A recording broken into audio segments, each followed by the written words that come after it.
These thin and crispy sesame crackers will look great on your next grazing platter and at a fraction of the cost of store-bought ones. So let's get baking.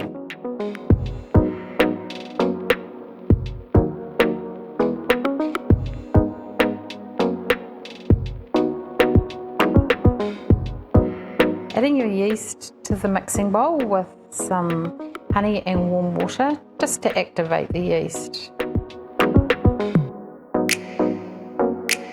Once the yeast has bloomed, we know that it's active and it's going to do its job. We can then add in our dry ingredients.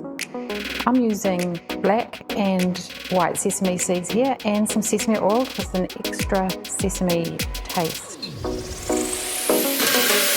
We knead the dough quickly and then prove in the oven for about half an hour. This is using a proving function.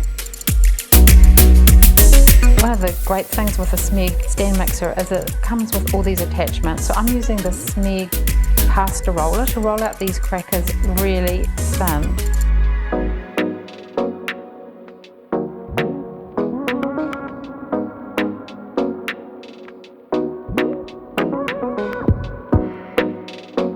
They're then placed in a preheated oven and baked till golden brown.